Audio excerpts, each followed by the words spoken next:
The transport ship landed on Nexus Prime with a loud metal sound. Smoke came out from its engines as the doors opened slowly. Commander Kethvo stood near the processing area with his arms crossed. He was a tall creature with blue skin and 4 eyes. Each eye could look in a different direction. This helped him watch many prisoners at the same time. The Galactic Arena was his home. He had worked here for 30 cycles. He had seen thousands of fighters come through these doors. Most of them died on the sand within their first week. Some lasted longer. A few became champions, but all of them feared him. All of them respected the arena.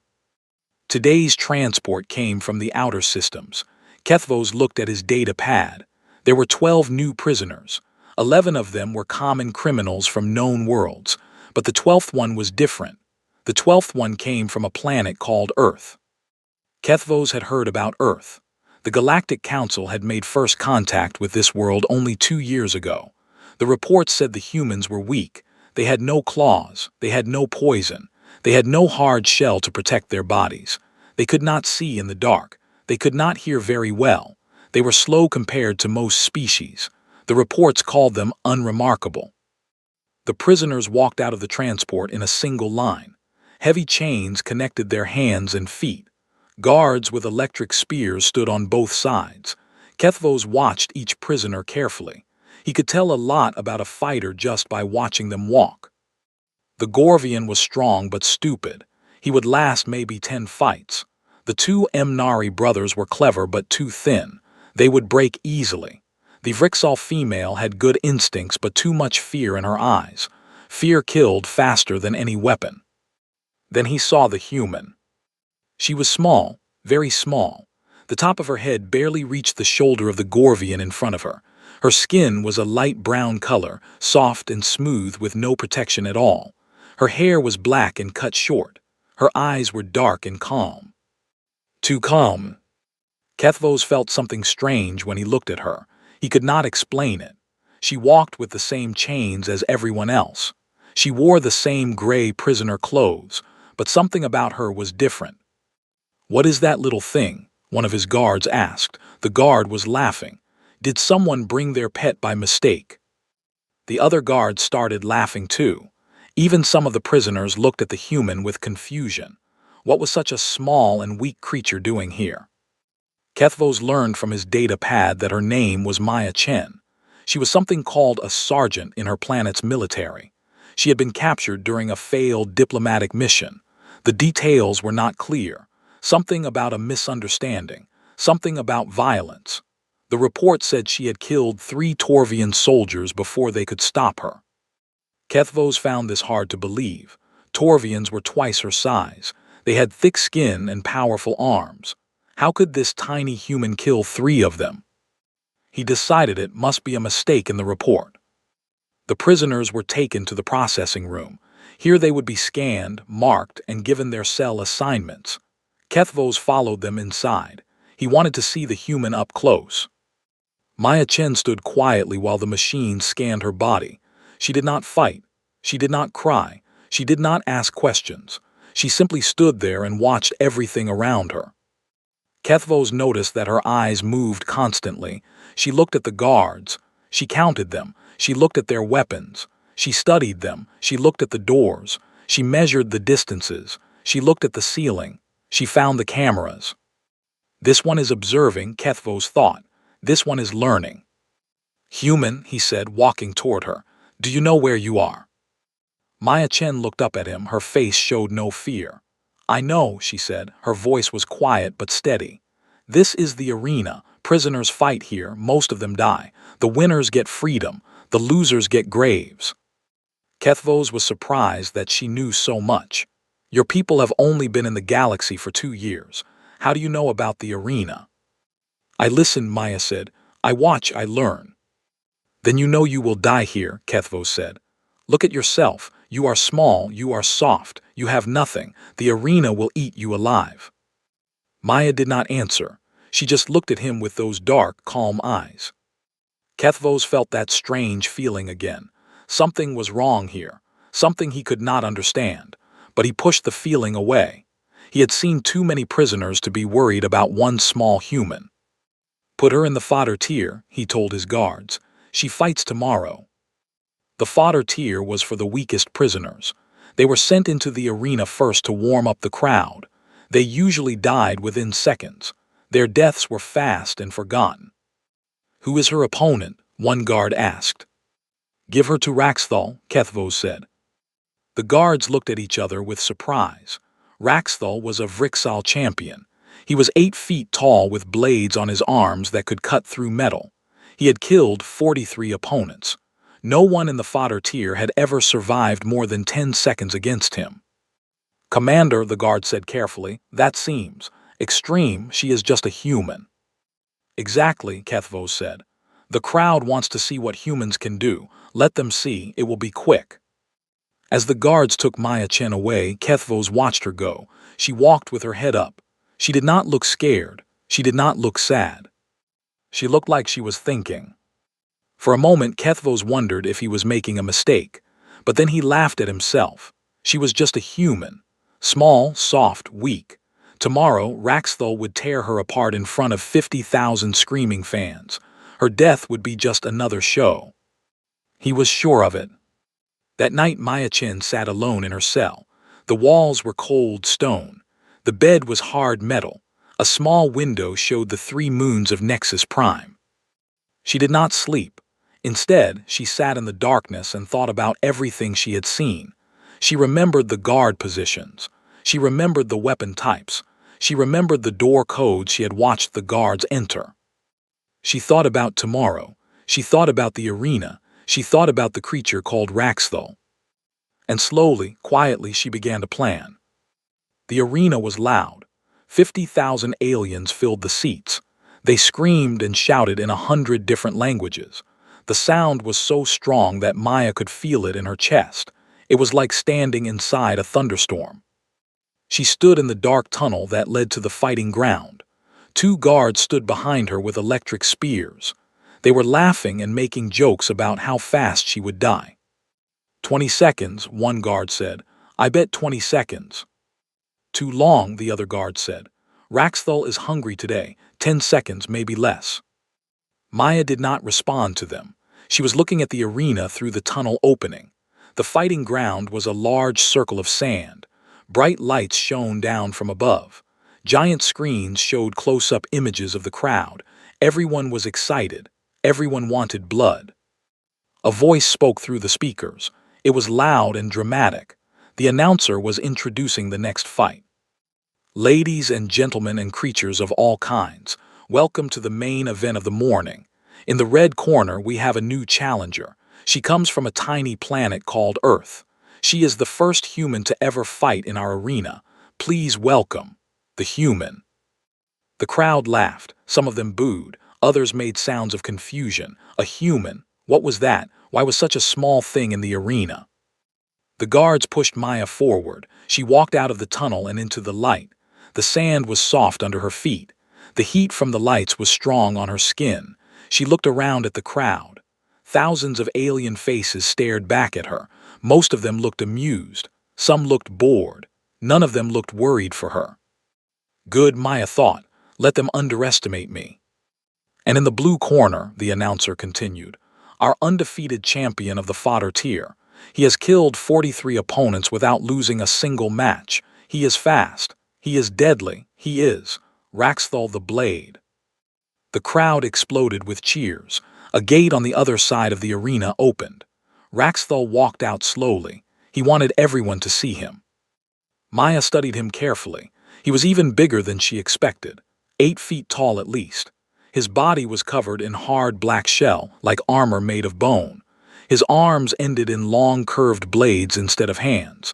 The blades looked sharp enough to cut through stone. His head was insect-like with many small eyes and sharp teeth. He saw Maya and stopped walking. For a moment, he just stared at her. Then he made a sound. It took Maya a second to realize he was laughing. This is my opponent, Raxthal said. His voice was deep and rough. This little soft thing, is this a joke? The crowd laughed with him. Up in the VIP section, Commander Kethvos watched with his 4 eyes. He was drinking something blue from a tall glass. He looked relaxed. He expected this to be over quickly. A guard came to Maya and gave her a weapon. It was a short sword, old and dull. The edge was barely sharp. It was the worst weapon in the arena's collection. They gave it to her as an insult. Maya took it without complaint. She tested its weight. She moved it through the air a few times. Then she waited. "Fight," the announcer shouted. Raxthol charged. He was fast for his size. His feet kicked up sand as he ran. His arm blades were raised high, ready to cut Maya in half with one swing. The crowd leaned forward. The moment of death was coming. Some people were already looking away. They did not want to see the mess. But the mess did not happen. At the last possible moment, Maya moved. She did not try to block the blade. She did not try to run away. Instead, she stepped to the side at an angle that seemed impossible. Raxthol's blade cut through empty air where her body had been a moment before. The crowd went quiet for a second. What had just happened? Raxthol was confused too. He turned and swung again. Maya ducked under the blade. She was already moving before he finished his swing. Her body stayed low to the ground. She was fast, much faster than anyone expected. She struck. Her dull sword hit the back of Raxthol's knee, exactly where two pieces of his shell met. It was a tiny gap, easy to miss, but Maya had seen it. She had studied his body the moment he walked out. She had found his weak points. Raxthol screamed. It was not a killing blow, but it hurt. He had never been hurt in the arena before. "Lucky hit," he shouted. He swung his blades in wide circles, trying to catch her, but Maya was not where he expected.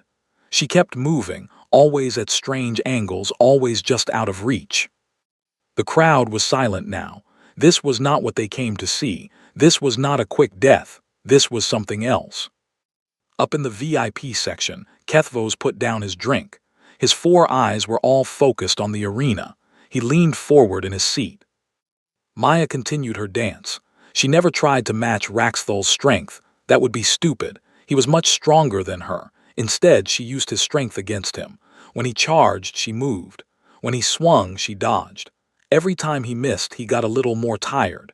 Every time she moved, she learned a little more about him. She hit him again, a strike to his other knee, then a strike to his elbow, then a strike to the soft place under his arm where his shell did not cover. Each hit was small. Each hit was painful. Each hit made him slower. 3 minutes passed. Raxthol was breathing hard.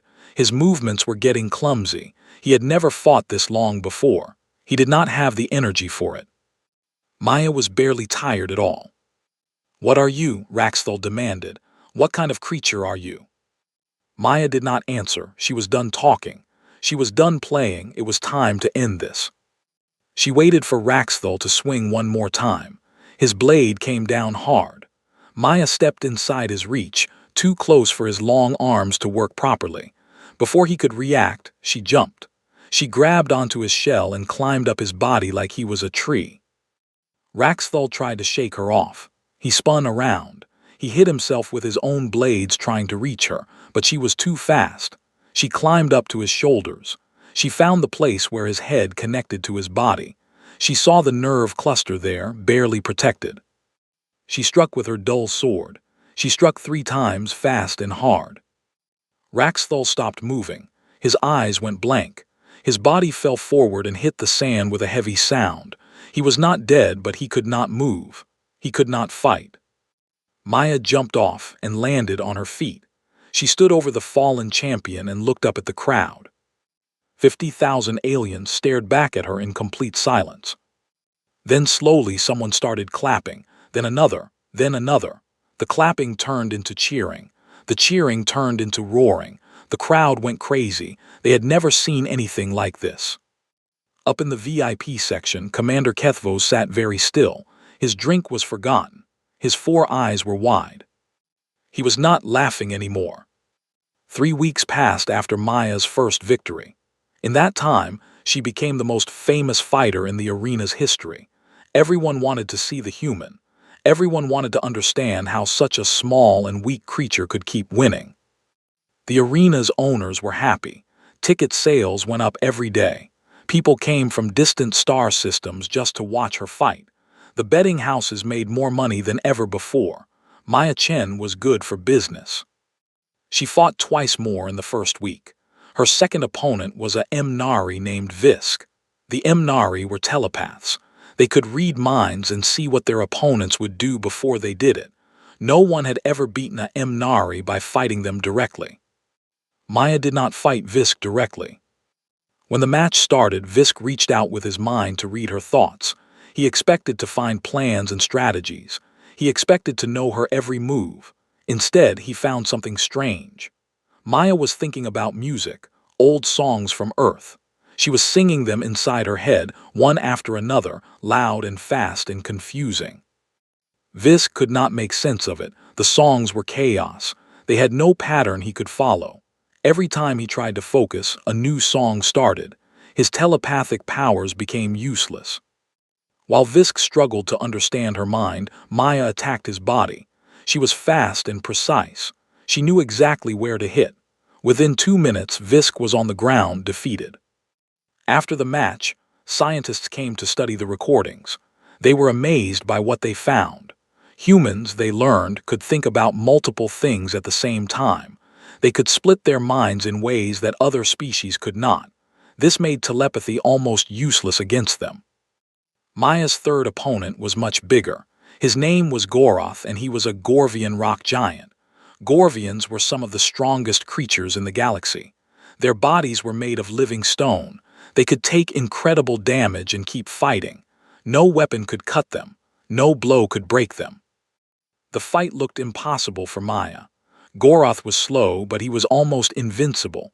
Every time Maya hit him, it was like hitting a mountain. Her sword broke against his skin. Her kicks and punches did nothing. But Maya did not try to hurt him. Instead, she ran. She made him chase her around the arena. She moved fast, always staying just out of reach. Goroth followed her, getting more and more frustrated. The crowd booed at first. They wanted action, they wanted violence, but then they noticed something. Goroth was getting tired. Gorvians were strong, but their bodies were heavy.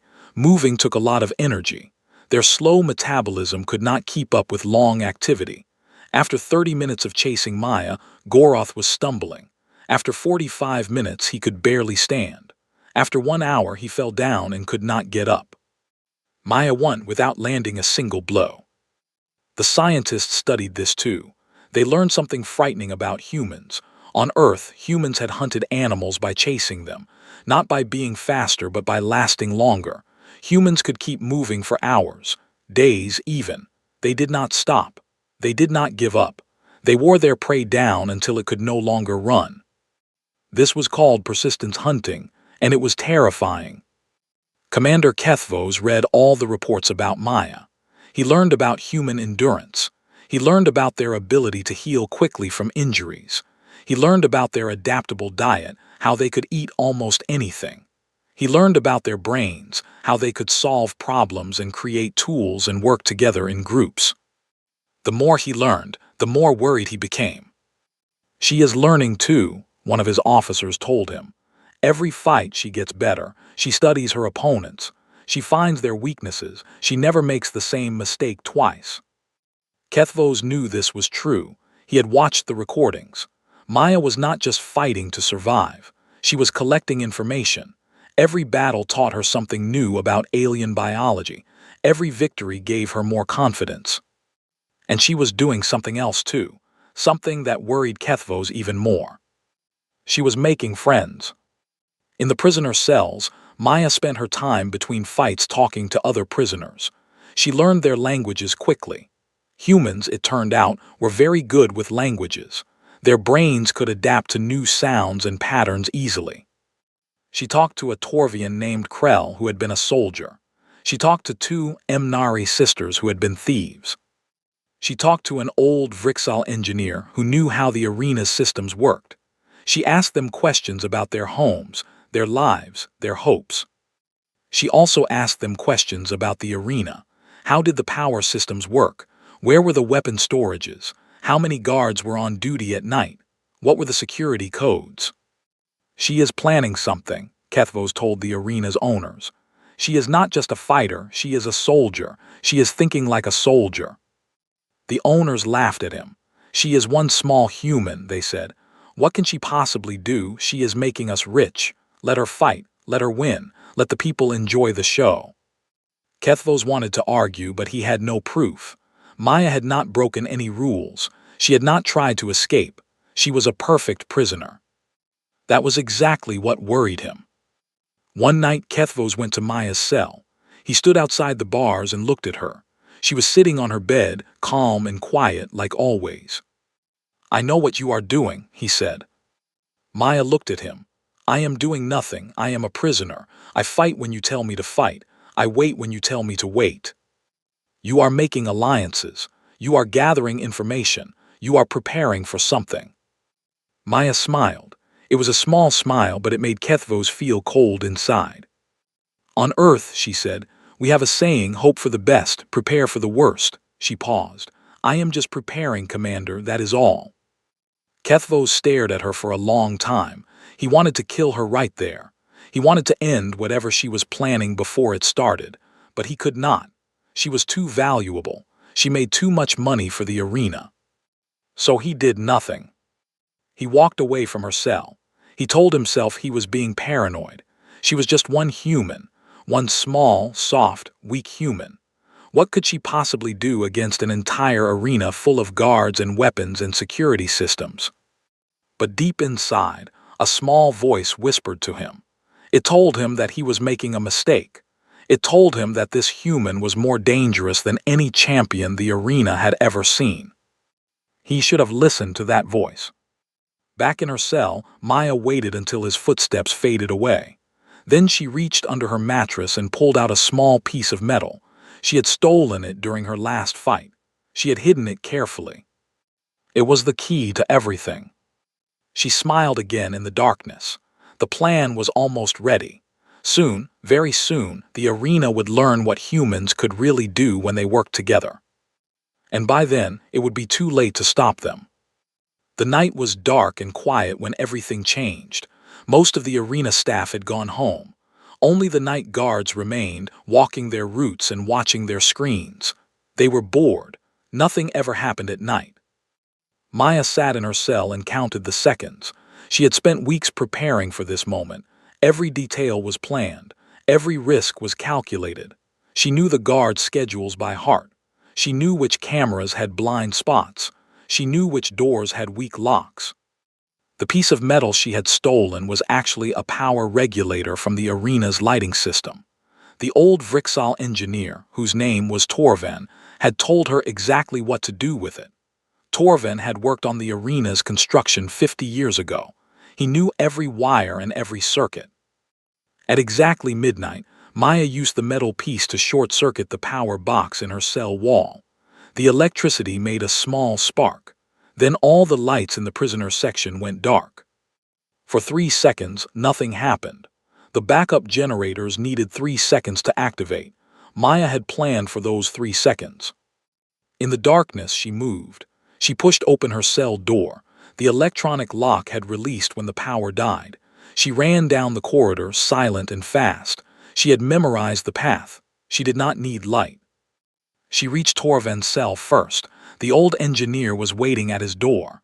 "Did it work?" he whispered. "The backup power is coming," Maya said.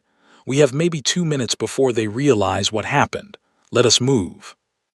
They ran together through the dark corridors. Maya opened other cells as they passed. Krell, the Torvian soldier, joined them. The Emnari sisters, Vesa and Nira, followed close behind. More prisoners came out of their cells, confused but hopeful. "Stay quiet," Maya told them. "Follow me. Do exactly what I say." They moved through the prison like ghosts. Maya led them through maintenance tunnels that Torven had told her about. These tunnels were never guarded. No one thought prisoners could find them. By the time the backup power came on, Maya and her group were already past the main security area. The alarms started ringing. Red lights flashed everywhere. Guards shouted into their communicators, but they were looking in the wrong places. "How does she know where to go?" Krell asked Torven. "She asked questions," Torven replied. Every day she asked more questions about the arena, about the systems, about everything. I thought she was just curious, but she was building a map in her head. In the security center, Commander Kethvos watched his screens with growing horror. Camera after camera showed empty corridors. The prisoners were gone. All of them. Almost 100 fighters had disappeared from their cells. "Find them," he shouted at his guards. "Search everywhere." But his guards were already running into problems. Someone had moved the weapons from the main storage room. The electric spears were missing. The stun grenades were gone. Even the security doors were not responding correctly. "Sir," one of his officers said, his voice shaking, "she did not just escape. She sabotaged our systems. She has been planning this for weeks, maybe longer." Kethvos felt cold fear in his stomach. He had warned the owners. He had told them Maya was dangerous. They had not listened. Now it was too late. Maya led her army through the arena's lower levels. They picked up weapons from a hidden spot where Torvin had helped her store them earlier. Nothing fancy. Clubs and pipes and pieces of metal. But in the hands of fighters who had killed in the arena, these simple weapons became deadly. They met their first group of guards near the food storage area. There were 6 guards with electric spears. They saw the prisoners and raised their weapons. "Stop," the lead guard shouted. "Return to your cells immediately or we will." He never finished his sentence. Maya had trained her people well. The Mnari sisters moved first, using their telepathic powers to confuse the guards. In that moment of confusion, Krell and 2 other Torvians charged. They hit the guards hard and fast. Within seconds, all 6 guards were on the ground. "Take their weapons," Maya ordered. "And their communicators. We need to hear what they are saying." The group continued moving. They fought 3 more groups of guards. Each time, Maya's tactics worked perfectly. She used the big fighters to attack from the front. She used the fast fighters to attack from the sides. She used the telepaths to create confusion. Every prisoner had a role. Every prisoner knew their job. This was not a random escape. This was military strategy. News of the uprising spread through the arena. Guards started to panic. These were not normal prisoners. These were trained fighters who worked together like an army. Many guards ran away. Others tried to surrender. Kethvos locked himself in the main security center. He sealed the heavy doors and activated the emergency shields. He was safe here. The prisoners could not break through. He would wait for reinforcement from the city. He watched on the screens as Maya's army took control of the arena. They captured the remaining guards. They opened all the doors. They found the other prisoners who had not been part of the original plan and freed them too. In less than 2 hours, the entire arena was under prisoner control. Then Maya's face appeared on his screen. She had found a camera and was looking directly at it. "Commander Kethvos," she said, "I know you are watching. I know you are hiding in your little room. You think you are safe there." Kethvos did not respond. He just watched, his 4 eyes wide with fear. "Let me tell you something about humans," Maya continued. "We do not give up. We do not stop. When we want something, we find a way to get it. Always. You put me in a cage. You made me fight for your entertainment. You laughed at me because I was small and soft." She paused. "You should have killed me when you had the chance." The screen went dark. For a moment, Kethvos relaxed. She was just trying to scare him. She could not reach him here. The security center was the most protected room in the arena. The walls were thick. The doors were strong. No one could. He heard a sound behind him, a grinding noise, metal against metal. He turned around slowly. The ventilation grate in the ceiling was opening. A face appeared in the dark opening. It was one of the Mnari sisters. She smiled at him with too many teeth. "Hello, Commander," she said. "The human sends her greetings." Kethvos tried to run for the door, but more figures were already dropping from the ceiling. They grabbed him before he could take 3 steps. They pulled him down. They took his weapons. A few minutes later, Maya walked through the main door. The prisoners had opened it from inside. She stood in front of Kethvos, who was now tied to a chair. "You thought I only planned one way in," she said. "That is the difference between your people and mine. We always have a backup plan. We always think 3 steps ahead." Kethvos looked at her with something like respect and something like terror. "What do you want?" he asked. Maya pointed to the communication console behind him. It controlled the arena's broadcast system. It could send messages across the entire galaxy. "I want to talk to everyone," she said, "and you are going to help me." Commander Kethvos had no choice. Maya stood over him with a captured electric spear. Around her stood 100 former prisoners, all watching and waiting. They had taken everything from him: his weapons, his guards, his power. All he had left was his knowledge of the communication systems. "Open the broadcast channel," Maya said. Her voice was calm but firm. "Connect to the galactic network. I want everyone to hear what I have to say." "If I do this," Kethvos said, "they will destroy you. The Council will send warships. The arena has powerful friends. You cannot win against the whole galaxy." Maya smiled. It was not a happy smile. "Open the channel, Commander. Let me worry about the galaxy." Kethvos entered his codes. The screens around them lit up. The broadcast system came to life. A small red light indicated that the message was going out, not just to Nexus Prime, not just to nearby systems. This signal was traveling across the entire galactic network. Billions of beings would see this. Maya stepped in front of the main camera. She straightened her torn prisoner clothes. She brushed the dust from her face. Then she began to speak. "My name is Sergeant Maya Chen. I am a human from the planet Earth. 2 years ago, my species made first contact with the galactic community. We thought we were joining a civilization of peace and progress. We were wrong." She paused to let her words sink in. "I was captured during a diplomatic mission, a mission of peace. I was brought to this place, the galactic arena on Nexus Prime. Here, prisoners are forced to fight for entertainment. Here, living beings kill each other while crowds cheer. Here, slavery is legal and murder is a sport." Behind her, Torvin worked on another console. He was pulling up files, records, video footage, everything the arena had tried to hide.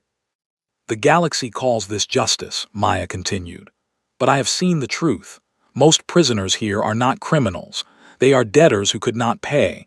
They are refugees from poor worlds. They are people who spoke against powerful governments. They are the weak and the forgotten, sent here to die for the amusement of the rich." The screens around the room began showing footage. Fights that ended in death, prisoners being tortured, guards laughing as fighters bled on the sand. It was ugly and brutal and true. "I am showing you this because you deserve to know. Somewhere in the galaxy there is someone you love, a brother, a sister, a friend. They disappeared one day and you never knew what happened to them. Maybe they are here. Maybe they died on the sand." Maya held up a data chip. "I have the complete records of the galactic arena, every fight, every death, every payment made by every corrupt official who sold people to this place. I have the names of politicians who take bribes to keep the arena running. I have the names of business owners who bet on human suffering." She looked directly into the camera. "I am sending these records to every news organization in the galaxy. I am sending them to every court. I am sending them to every government. The truth cannot be hidden anymore." Behind her, Kethvos watched in horror. The arena's secrets were being revealed to everyone. The owners would be ruined. The politicians would be exposed. Everything the arena had built over centuries was falling apart in minutes. "But I have one more message," Maya said. "This one is for the people of Earth." Her voice changed. It became stronger, harder. "I know you are out there. I know you have been watching the galaxy, wondering where I went, wondering if I was still alive. I am alive, and I am not alone. There are humans in this galaxy who need help, traders who were cheated, explorers who were captured, diplomats who were betrayed." She stepped closer to the camera. "Come and get us. Earth knows what happened to me. Earth knows what the galaxy has done to its children, and Earth is coming." The red light on the camera blinked off. The broadcast was complete. Across the galaxy, billions of beings had heard her message. Billions more would see the recordings. Maya let out a long breath. It was done. "What happens now?" Krell asked. The big Torvian stood nearby, still holding a captured weapon. "Now we wait," Maya said, "and we prepare." They did not have to wait long. 2 hours later, sensors detected ships entering the system. Kethvos, still tied to his chair, watched the screens with disbelief. There were not just a few ships, there were dozens, then hundreds. "It is the Council fleet," one prisoner said, fear in his voice. "They are coming to kill us." But Maya shook her head. She was looking at the ship markings. A small smile appeared on her face. "Those are not Council ships," she said. The largest vessel in the fleet was broadcasting a signal. It came through the arena's speakers, loud and clear. "Galactic Arena, this is Admiral James Webb of the United Nations Space Command. We have received your transmission. We are here to collect our people." Maya closed her eyes for a moment. Relief washed over her face. Then she opened her eyes and walked to the communication console. "Admiral Webb, this is Sergeant Maya Chen. It is good to hear your voice." "Sergeant Chen, it is good to hear yours. We have been looking for you for a long time. Are you safe?" "Safe enough, sir. The arena is under our control. We have prisoners from many worlds here. They need help. We are ready to provide it. And Sergeant, the whole galaxy saw your broadcast. You have started something big. The Council is in chaos. Governments are falling. People are demanding justice." Maya looked around the room. At Torvin, who had risked his life to help her. At Krell, who had fought beside her. At the Imnari sisters, who had trusted her plan. At all the prisoners who had followed a small, soft, weak human into battle. "We did not start this, Admiral," she said, "but we are going to finish it." In the hours that followed, Earth ships landed at the arena. Soldiers in unfamiliar armor secured the building. Medical teams treated the wounded. Social workers began the long process of identifying prisoners and finding their homes. Commander Kethvos was taken into custody. He would face trial for his crimes. Many others would join him. The records Maya had released would change the galaxy forever. As the sun rose over Nexus Prime, Maya stood on the arena's main balcony. She looked out at the city below. Somewhere out there, people were waking up to a new reality. The arena was finished. Its power was broken. Admiral Webb joined her on the balcony. He was an older man with gray hair and kind eyes. "You did something remarkable here, Sergeant," he said. "I just survived," Maya replied. "That is what humans do." "It is more than that. The galaxy underestimated us. They saw our small bodies and soft skin. They thought we were weak. They did not understand what really makes us strong." Maya nodded slowly. "They will learn." "Yes," Admiral Webb agreed. "They will." Far below, the former prisoners of the arena were walking out into the light. They were free. Many of them were crying. Some were laughing. All of them were looking at the human ships in the sky with wonder. They would tell stories about this day. Stories about a small human woman who refused to give up, who turned a prison into a rebellion, who faced a galaxy of enemies and found a way to win. The aliens had laughed when Maya Chen entered the arena. They had called her weak. They had called her soft. They had called her nothing. They were not laughing anymore. And the galaxy would never underestimate humanity again.